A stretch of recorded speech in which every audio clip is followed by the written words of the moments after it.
Reprenem... No se sent? Sí? Bon dia a tothom.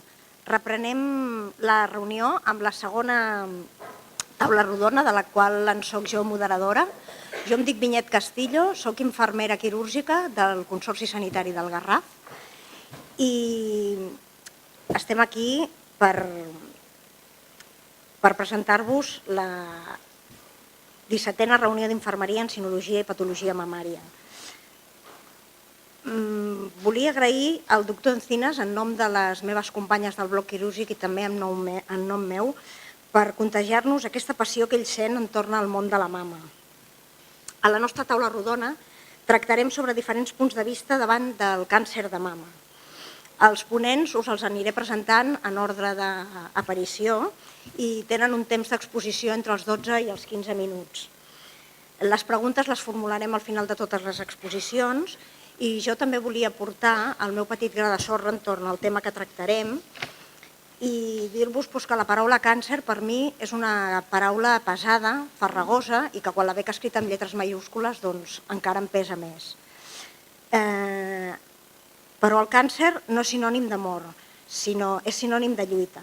La persona supervivent de càncer ho és des del moment del seu diagnòstic i al llarg de la seva vida. Dono torn de paraula a la primera ponent d'aquesta taula, que és la senyora Agustina Moya. Ella és infermera del Consorci Sanitari del Garraf i us presentarà el seu testimoni en primera persona. El càncer em va fer canviar. Com vulguis, Agustina. Doncs fa cosa de 4 anys em vaig detectar una tumoració al pit i després de fer-me la típica mamografia i la biòpsia doncs em van confirmar que era maligna i bingo, vaig pensar, m'ha tocat un càncer. I en aquells moments em vaig dir, Agus, tens un problema gros i s'ha de solucionar. I el millor que pots fer és encarar-ho tot amb una actitud positiva. I més que res per estar forta i animada, per aguantar tot el tractament. I en pocs dies em van operar, em van haver de fer una mastectomia i vaig acabar fent quimio. Com a mi m'agrada escriure, doncs des de bon començament vaig començar a escriure un diari per explicar tot allò que sentia i el que m'anava passant. I també per estar distreta i animada fent alguna cosa que m'agradés. I escriure la veritat és que sempre m'ha agradat. Em vaig interessar també pel tema de l'alimentació i per fer la meva alimentació més saludable, tot i que jo ja soc de mirar-lo. I també vaig fer exercici, perquè a mi m'agrada molt anar en bici i em vaig proposar sortir en bici cada dia per fer exercici i mantenir-me més forta. I també per segregar endorfines, que tots sabem els beneficis de les endorfines, que és fer-te sentir bé. Doncs això, actitud positiva, estar forta i animada em va servir l'exercici i estar distreta tenint un objectiu que era escriure. Aquest és el diari, una vegada vaig decidir publicar-ho. I aquesta sóc jo als 15 dies de la intervenció, que no se'm va ocórrer res més que anar-me a fer les vies verdes d'Olot. I la veritat és que m'ho vaig passar superbé aquests dies. Què més? I és així com escriure i fer exercici van ser 2 objectius que em van ajudar a estar millor i a estar més animada i sentir-me bé i fer alguna cosa i no pensar massa. També vaig anar a l'associació Marinada, que l'associació Marinada és un grup de dones que totes hem patit càncer de mama i que ens reunim de tant en quant per compartir experiències, per parlar entre nosaltres, per donar-nos suport, per fer activitats, perquè també fem activitats com és risoteràpia, tallers de cuina. I la veritat és que ajuda molt, a mi em va ajudar molt veure altres dones que havien passat pel mateix i veure-les el bé que estaven, no? I l'energia que tenien. I en aquells moments vaig pensar, doncs jo també vull. I aquí estem en un estanc que es posa cada any a la Rambla de Vilanova, més que res per donar a conèixer el que fem. Com veieu, totes amb una bona sonrisa. Jo, personalment, crec que parlar del problema ajuda molt. Ajuda perquè li treu ferro. Al parlar, no sé, desprens d'algo que t'agòbia. I també veus que hi ha més gent que li ha passat el mateix que a tu. I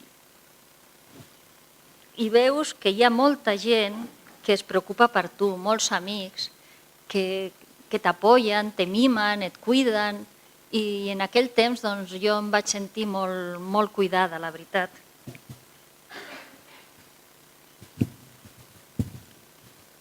A l'acabar la quimio vaig donar per finalitzat el diari. Vaig dir, bueno, això ja està, ho acabem. I vaig decidir publicar-ho. Més que res, per si servia d'ajuda a altres dones que passessin pel mateix.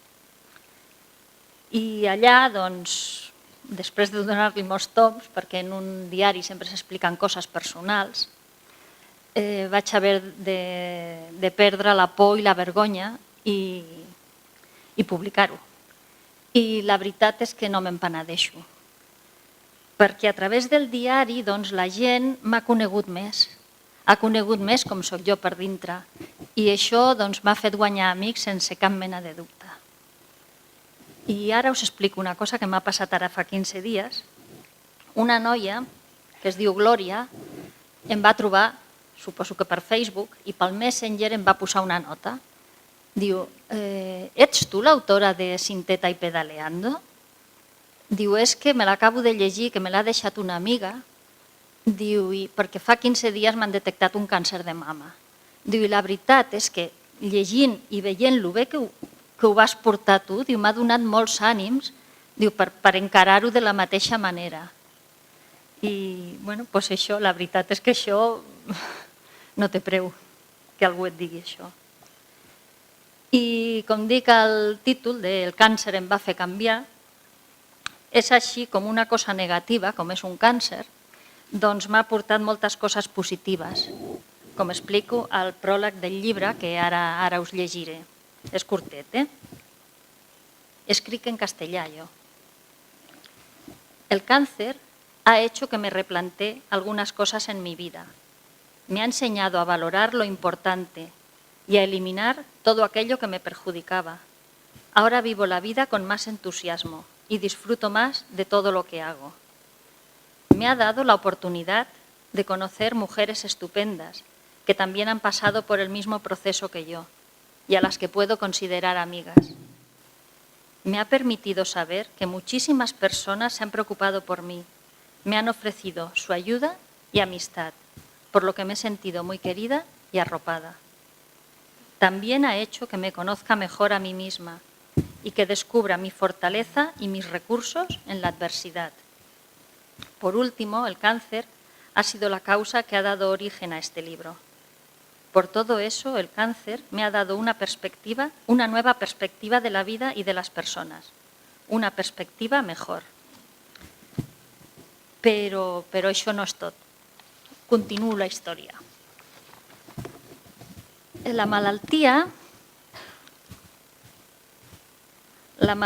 em va fer veure que la vida es pot acabar en qualsevol moment, que és fràgil i que si volem fer coses les hem de fer ara, que tenim el moment de fer-les.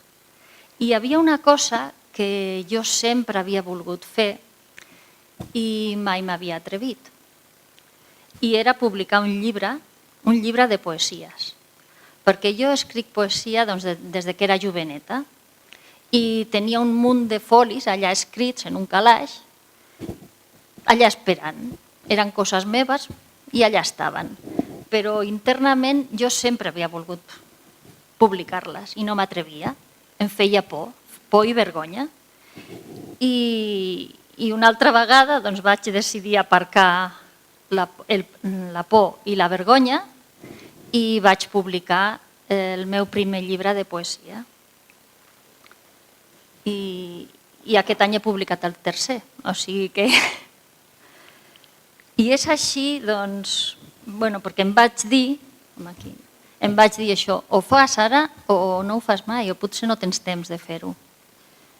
I és així, doncs, torno a dir, com una cosa negativa, com un càncer, doncs m'ha fet canviar, m'ha fet aparcar pors, vergonyes i viure amb més entusiasme, perquè jo he fet realitat un somni, que era publicar les meves poesies, i això és molt important per mi.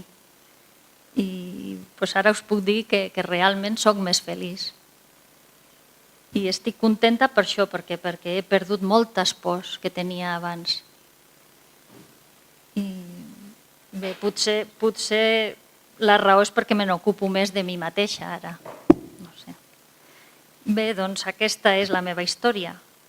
I ara, ja que estic aquí, no marxaré sense llegir-vos una poesia. Sí, home, ho havia de fer. Una poesia que reflexa el procés de viure. Es diu A lo largo del camino que es la vida.